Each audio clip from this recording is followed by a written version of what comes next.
সাদিক কায়েমকে প্রায় চ্যালেঞ্জ ছুঁড়ে দিয়েছেন আসিফ মাহমুদ। অর্থাৎ ঢাকা দক্ষিণের মেয়র নির্বাচনে সাদিক কায়েমের জন্য চ্যালেঞ্জ হয়ে যেতে পারেন আসিফ মাহমুদ। এবং আসিফ মাহমুদ কি আসলে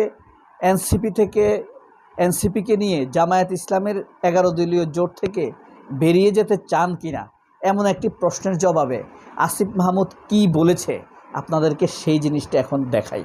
দেখেন আসিফ মাহমুদ মূলত সে কিভাবে ডিল করতে চায়, কেন সে জামায়াত থেকে বেরিয়ে যেতে চায়, অনেকে ইঙ্গিত করছে। বড় একটি সাক্ষাৎকারে ছোট একজন সাধারণ মানুষ, ছাত্র, চাকরিজীবী এই প্রশ্নটি করেছিলেন। আপনাদেরকে আরও অনেকগুলো ভিডিও দেখাবো, এখন আপাতত ছোট্ট একটা ভিডিও দেখা এই প্রশ্নের উত্তরে তিনি কি বলেছিলেন। এখন গত নির্বাচনে জামাতের সঙ্গে আপনারা নির্বাচন করেছেন, শিক্ষিত জনগোষ্ঠীর মধ্যে আছে, সেই জায়গা থেকে আমাদের কনফিডেন্সটা আছে একভাবে নির্বাচনে অংশগ্রহণ করার, এবং সেভাবে আমরা প্রস্তুতি নিয়ে যাচ্ছি। তো সেক্ষেত্রে আমি প্রার্থিতা করছি, এটা মোটামুটি নিশ্চিতভাবে বলা যায়। জামাতের সঙ্গে আপনারা নির্বাচন করেছেন, কিন্তু আমরা একটা গুঞ্জন শুনতে পাচ্ছি যে আপনারা জামাত থেকে বের হয়ে আসবেন। যা আসলে বিষয়টা কেন, হঠাৎ করে এই সিদ্ধান্ত কেন নিচ্ছেন? এরকম কোনো অফিসিয়াল সিদ্ধান্ত হয় নাই। আপনারা যদি দেখেন যে আমাদের এটা কোনো রাজনৈতিক জোট ছিল না, এটা একটা নির্বাচনী ঐক্য হয়েছিল, এবং এটার নামও ছিল 11 দলীয় ঐক্য, এবং কিছু প্রিন্সিপালকে সামনে রেখে এই ঐক্যটা হয়েছিল। গণভোট, জুলাই সনদ বাস্তবায়ন, গণভোটের রায় বাস্তবায়ন সহ আরো কিছু বিষয় নিয়ে। তো নির্বাচনের পরে আমরা এই ঐক্যের 11টা দল বসে সিদ্ধান্ত নেয় যে এই গণভোটের রায় বাস্তবায়নের জন্য আমরা দেশব্যাপী কর্মসূচি একসাথে পালন করব, এবং সেই অনুযায়ী আপনারা দেখেছেন যে ঢাকায় কর্মসূচি হয়েছে এবং সারা দেশে বিভাগীয়। এটা একটা রাজনৈতিক জোট ছিল এবং এটা কোনো নির্বাচনী জোট ছিল, কোনো রাজনৈতিক জোট ছিল না, এটা তিনি বলেছেন। অর্থাৎ উড়িয়ে দেন নাই, তবে অফিসিয়াল সিদ্ধান্ত হয় নাই এটা বলছে। তবে তিনি এই ব্যাপারটাকে, দর্শকের এই ধারণাটাকে তিনি একদম উড়িয়ে দিচ্ছেন না। তাকে ঢাকা সিটি কর্পোরেশনের ব্যাপারে প্রশ্ন করা হয়েছিল, সেই প্রথম প্রশ্নটি আপনাদেরকে শোনাই। এই যে দেখছেন, ডয়েচে ভেলের সাংবাদিক আরাফাতুল ইসলাম, খালেদ মহিউদ্দিন এই চ্যানেলেই চাকরি করতেন জার্মানে, বাংলা বিভাগে। কি বলে শুনুন। ঢাকা দক্ষিণ সিটি কর্পোরেশনে মেয়র পদে ডাকসুর ভিপি সাদিক কায়েমকে প্রার্থী করার বিষয়টি মোটামুটি ঠিক করে ফেলেছে এনসিপির নির্বাচনী জোট জামায়াতে ইসলামী, খবর দৈনিক প্রথম আলো। তো এই খুব দ্রুত সময়ের মধ্যে এটা করা প্রয়োজন বলে আমি মনে করি। এখনো যখন আমাদের উপজেলা পর্যায়ে সিটিতে তো আপনার নামও ঘোষণা করেছে, আপনার আসলে প্রার্থী হিসেবে মানে জামায়াত যে একজন প্রার্থী দিচ্ছে, এটা কিসের ইঙ্গিত বলে মনে হয় আপনার? না, আমার মনে হয় একটু ইনফরমেশন গ্যাপ আছে।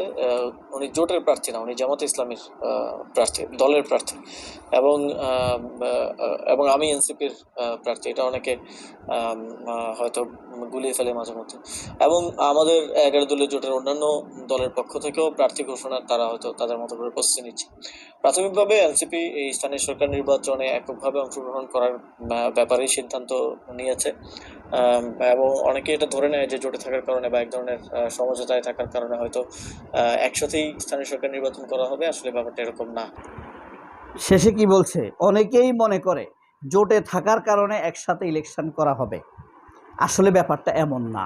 আরেকটি প্রশ্ন করা হয়েছিল, সেটি আপনাদেরকে শোনাব।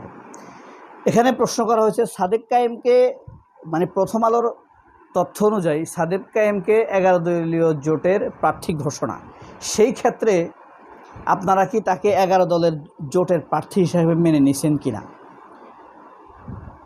বলছে সে জামায়াতের প্রার্থী, 11 দলীয় জোটের প্রার্থী না।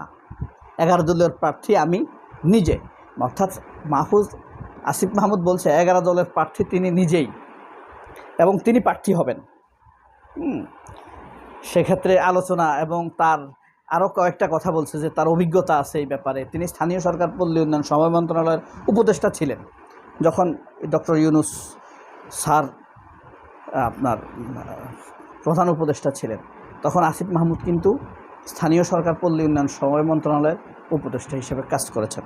এই কারণে তিনি বলছেন যে তিনি আসলে এই ব্যাপারে এক্সপার্ট, যথেষ্ট এক্সপার্ট। স্থানীয় সরকার পল্লী উন্নয়নের ব্যাপারে তার ধারণা আছে, কোন কোন কাজগুলো আগে করতে হবে, সেই ব্যাপারেও তার কিঞ্চিত ধারণা আছে। শেষে কি প্রশ্ন করা হয়েছে সাদিক কায়েমের জন্য সেটা আমরা দেখি।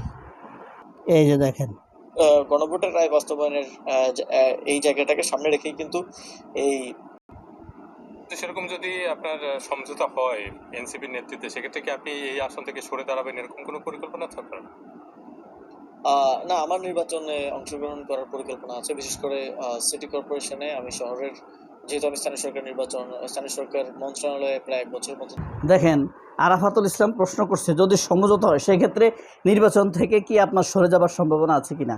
আসিফ মাহমুদ বলছে না আমি নির্বাচন করব, হ্যাঁ সে নির্বাচন করবে, সরে যাবে, এরকম একটা প্রশ্ন আপনাদের মনে আছে কিনা। একই প্রশ্ন শিশির মোহাম্মদ মনিরকে এবং রুমিন ফারহানাকে করা হয়েছিল। তখন রুমিন ফারহানাকে বলছে দলের প্রয়োজনে যদি আপনাকে এই আসন ছেড়ে দিতে হয় আপনি কি ছেড়ে দিবেন। রুমিন ফারহানা বলছে যে না। আর শিশির মোহাম্মদ মনিরকে প্রশ্ন করা হয়েছে দল যদি বলে আপনাকে ছেড়ে দিই আপনি কি ছেড়ে দিবেন, বলছে যে অবশ্যই, দলের যে কোনো সিদ্ধান্ত আমি মেনে নেব। তো এই পার্থক্যটা, তো সে সমঝোতার কথা বলা নাই। আসিফ মাহমুদ তিনি বলছেন যে আপনি নির্বাচন সমঝোতার যদি হয় সেক্ষেত্রে আপনি কি ছেড়ে দেবার সম্ভাবনা আছে কি না। আসিফ মাহমুদ বলছে যে না আমি নির্বাচন করব। তাহলে আবার প্রশ্ন করছে তাহলে আপনার প্রচারণা নাই কেন। সাদিক কায়েম তো অলরেডি প্রচারণা শুরু করে দিয়েছেন, আপনাদের কেন প্রচারণা করতে দেখা যাচ্ছে না। তখন এই আসিফ মাহমুদ বলছেন যেহেতু এখন পর্যন্ত তফসিল ঘোষণা করে নাই নির্বাচন কমিশন, যে কারণে আমরা এই বিষয় নিয়ে এখনও কথা বলছি। ভিডিওটি এখন পর্যন্ত যা হয়েছে, আচ্ছা আপনার কাছে যদি এই পর্যায়ে এসে প্রশ্ন করি,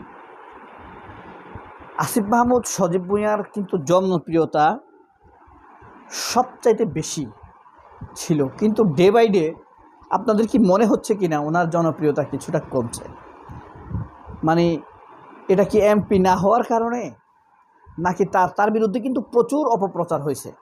তার কিছু ভুল ত্রুটি নেই তা কিন্তু না, তার অনেকগুলো ভুল ত্রুটি আছে এবং আবার তার বিরুদ্ধে অপপ্রচার হয়েছে ব্যাপক। যেমন সে 1000 কোটি টাকা কামাইছে, 7000 কোটি টাকা বিদেশে পাচার করছে, হাঁসের মাংস খাইছে, তার এটা নিয়েও সমালোচনা হয়েছে, ঠিক না। এই ব্যাপক সমালোচনা হয়েছে তার বিরুদ্ধে, মিথ্যা কথা বলছে বিশেষত প্রথম আলো এবং আওয়ামী ঘরানার পত্রিকাগুলো। কিন্তু দেখেন আপনার এর সাথে ভয়ঙ্কর সব ঘটনাও তারা শেখ হাসিনার কোনো দুর্নীতি নিয়ে অনুসন্ধান করে নাই। আবার আসিফ মাহমুদের যে 2-1টা দোষ নাই তা কিন্তু না। যেমন আপনার যে দোষটি তিনি করেছেন এটা আজীবন তাকে প্রশ্নবিদ্ধ করবে, এটা করলে তার ক্ষতি হতো না, সে তো এমনিই বড় নেতা।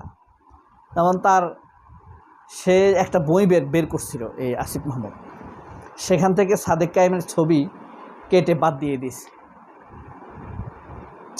পরে আসিফ মাহমুদ এটা দায় চাপিয়ে দিয়েছে আপনার প্রথম আলোর উপরে, যে প্রথম আলো তাদের নিজস্ব ছবি দিছে, এই কারণে সাদেক কায়েমের ছবি তারা দেয় নাই এটা।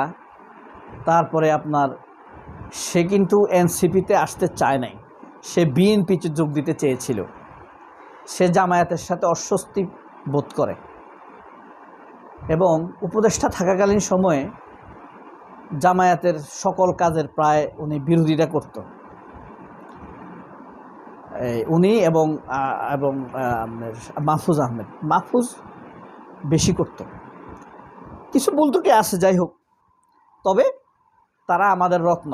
শেষ কথা, সবাই অনেক ভালো থাকবেন। আল্লাহ হাফেজ, আসসালামু আলাইকুম। আপনি জানান কে কার জন্য চ্যালেঞ্জ হয়ে উঠতে পারে। আল্লাহ হাফেজ।